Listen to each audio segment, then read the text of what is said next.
नमस्कार, SBT news में आपका स्वागत है। पेश है 30 नवंबर गुरुवार दोपहर 3:15 बजे राजस्थान की 15 बड़ी खबरें। इस न्यूज बुलेटिन के प्रायोजक है विनी केक एंड मोर। तो सबसे पहले एक नजर डालते हैं आज के हेडलाइंस पर। इन दो शहरों में अब नहीं होगी बिजली कटौती।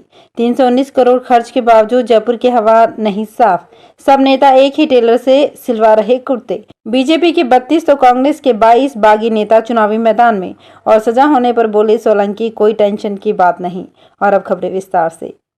राजस्थान के अलवर और भिवाड़ी जिलों में उद्योगों को अब सप्ताह में समुचित बिजली मिलेगी। सप्ताह में एक दिन होने वाली कटौती इन जिलों में नहीं होगी। इसके लिए बिजली निगम ने आदेश जारी कर दिए हैं। अलवर जिला सहित एनसीआर क्षेत्र के अंतर्गत आने वाले औद्योगिक इकाइयों को मंगलवार से बिजली कटौती से मुक्त कर दिया गया है। अब इन उद्योगों में बिजली की कटौती नहीं होगी। पिछले कई माह से इस कटौती से उद्योगपतियों को परेशानी का सामना करना पड़ रहा था, लेकिन अब इससे राहत मिली है।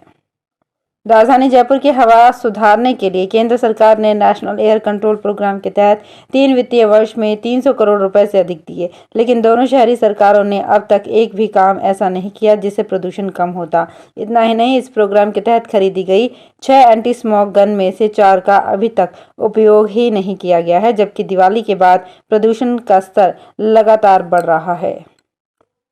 मध्य प्रदेश विधानसभा चुनाव का रिजल्ट आने में 3 दिन बाकी हैं। नेताजी अपनी जीत की संभावनाओं को देखते हुए नए कुर्ते पायजामे सिलवा रहे हैं। सीएम शिवराज सिंह चौहान, गृह मंत्री नरोत्तम मिश्रा, जीतू पटवारी और पीसी शर्मा के कपड़े भोपाल के कैपिटल टेलर्स के यहाँ सिले जा रहे हैं। काउंटर पर रखे 4 कुर्तों की ओर इशारा करते हुए बीडी साहू कहते हैं कि ये शिवराज जी के हैं।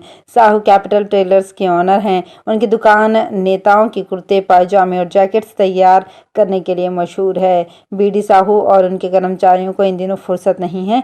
उनके यहाँ नेताओं के 200 ऑर्डर पेंडिंग हैं। इनमें भाजपा, कांग्रेस समेत तमाम पार्टियों के नेता शामिल हैं। राजस्थान के सियासी हलकों में चर्चा बनी हुई है कि वसुंधरा राजे भी अपने विधायकों को साधने की तैयारी में पूरी तरह से जुट गई हैं।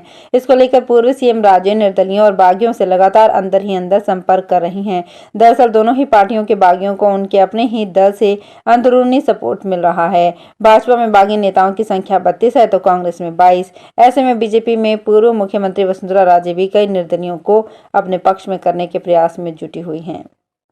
राजस्थान में चेक बाउंस के मामले में 1 साल की कारावास और 55 लाख रुपए के भारी भरकम जुर्माने की सजा होने के बाद चाकस के कांग्रेस विधायक वेद प्रकाश सोलंकी ने एक वीडियो और सोशल मीडिया पोस्ट जारी करते हुए कार्यकर्ताओं और समर्थकों के नाम एक मैसेज जारी कर कहा कि कोई टेंशन वाली बात नहीं है। कोर्ट के आदेश के बाद सोलंकी ने कहा कि चुनावी सरगर्मियों के बीच मुझे लेकर कई तरह की अफवाहें और समर्थकों से अपील है कि ऐसा किसी प्रकार की अफवाहों और भ्रामक खबरों पर ध्यान न दें। चुनावी व्यस्तता के बाद मैं अपने निवास पर ही हूं और आगे भी यहीं रहूंगा। कहीं किसी तरह की कोई दिक्कत या टेंशन लेने वाली बात नहीं है। राजस्थान में विधानसभा चुनावों को लेकर हाल ही में वोटिंग हुई है। अभी तक चुनावों का परिणाम भी नहीं आया कि दोनों ही बड़े दल कांग्रेस और बीजेपी अपनी अपनी सरकार बनाने को लेकर तैयारी में जुट गए हैं। सभी दल निर्दलीय प्रत्याशियों को साधने की अंदरूनी रूप से पुरजोर कोशिश में जुटे हुए हैं। वर्ष 2018 में भी करीब 12 निर्दलीय प्रत्याशियों ने जीत हासिल की थी। उस समय सरकार बनाने के लिए कांग्रेस को एक विधायक की जरूरत थी। इस कारण निर्दलियों ने महत्वपूर्ण भूमिका निभाई थी। इस बार भी निर्दलियों की संख्या और अधिक रहने वाली है। राजधानी दिल्ली और मुंबई समेत कई बड़े शहरों में जनता लगभग हर रोज खराब हवा का सामना कर रही है। अब हालात ऐसे बन चुके हैं कि आधे से ज्यादा रहवासी शहर छोड़ने तक का मन बना रहे हैं। डॉक्टर भी प्रदूषण से होने वाली समस्याओं को लेकर चिंता जाहिर कर चुके हैं। दिल्ली और मुंबई में रहने वाले 60% लोग दोनों शहरों में वायु प्रदूषण से खराब होते हालात के मद्देनजर कहीं और जाने के विकल्पों पर विचार कर रहे हैं। ये खुलासा एक नवीनतम अध्ययन में हुआ है। ये सर्वे करीब 4000 लोगों पर करवाया गया था। सहरसा से दिल्ली जा रही स्पेशल ट्रेन बुडवर रेलवे स्टेशन पर रोकी गई। मालगाड़ी क्रॉस होने के बाद यात्री ट्रेन चलने का इंतजार करते रहे। 1 घंटा गुजर गया तो यात्री पूछताछ करने लगे। इस पर बताया गया कि ड्राइवर व गार्ड की ड्यूटी का समय समाप्त हो गया है तो वो चले गए। ऐसे में करीब 2500 यात्री फंस गए। यात्रियों का आक्रोश फूट पड़ा और प्रदर्शन शुरू कर दिया। उच्च अधिकारियों को खबर मिली तो गोंडा से ड्राइवर और गार्ड भेजे गए। इस दौरान करीब 3.5 घंटे तक यात्री भूख प्यास से परेशान रहे। शाम 4:50 पर ट्रेन रवाना की गई। जैसलमेर, जोधपुर, उदयपुर और दौसा समेत कई शहरों में गुरुवार सुबह भी कोहरा छाया रहा। बीकानेर और गंगानगर के एरिया में कोहरा छाने के साथ हल्की सर्द हवाएं चलने से तापमान में गिरावट दर्ज की गई। मौसम विभाग ने गुरुवार को हनुमानगढ़, अलवर, भरतपुर के एरिया में कहीं कहीं बादल छाने और हल्की बारिश या बूंदाबांदी होने की संभावना जताई है। मौसम विशेषज्ञों का अनुमान है कि राज्य में 1-2 दिन में ऐसे ही कोहरा छाए रहेंगे और 3 दिसंबर से मौसम साफ होने लगेगा और सर्दी के तेवर तेज होंगे। उदयपुर के आर&टी मेडिकल कॉलेज के अधीन सरकारी अस्पतालों में अगर अब आपको टॉयलेट गंदा मिले तो मुंह सिकोड़ने की जरूरत नहीं, बल्कि तुरंत ही टॉयलेट के गेट पर लगे QR कोड को स्कैन कर गंदगी की फोटो उस पर डाल दीजिए। महज आधे घंटे से कम समय में ही आपको टॉयलेट क्लीन मिलेगा। आपके फोटो अपलोड करते ही आर&टी के सुपर स्पेशलिटी यूनिट में लगे कंट्रोल रूम में अलार्म बजेगा। इसके साथ ही इंचार्ज, ठेकेदार सहित 3 जनों के पास ऑटो मेल पहुंचेगा। इसके बाद जब तक टॉयलेट क्लीन नहीं होगा तब तक शिकायत लोड रहेगी। इसके लिए टॉयलेट क्लीन का फोटो वापस अपलोड करने पर ही वो हट पाएगी। समाधान होने के बाद शिकायत करने वाले व्यक्ति के पास थैंक्स का एक मैसेज पहुंचेगा। राजस्थान में 3 दिसंबर को होने वाली मतगणना की तैयारियां अंतिम दौर में हैं। चुनाव के नतीजे आने के साथ ही ये साफ हो जाएगा कि इस बार राजस्थान में किसकी सरकार बनेगी। लेकिन इससे पहले चुनाव में बड़ी लापरवाही का मामला सामने आया है। वोटिंग के 2 दिन रिजर्व ईवीएम मशीन गायब हो गई। इस मामले में एक्शन लेते हुए प्रशासन ने 2 लोगों को सस्पेंड कर दिया है। वहीं पुलिस ने मामला दर्ज कर जांच शुरू कर दी है। रिजर्व ईवीएम मशीन गायब होने का ये मामला जोधपुर शहर विधानसभा का है। वोटिंग के दिन सरकारी गाड़ी से रिजर्व ईवीएम मशीन गायब होने के बाद प्रशासनिक अधिकारियों में खलबली मच गई। भरतपुर में सुबह करीब 9 बजे मौसम अचानक पलट गया। रिमझिम बारिश होने लगी। बारिश की वजह से मौसम में ठंडक बढ़ गई। गुरुवार को सुबह से धूप नहीं निकली थी।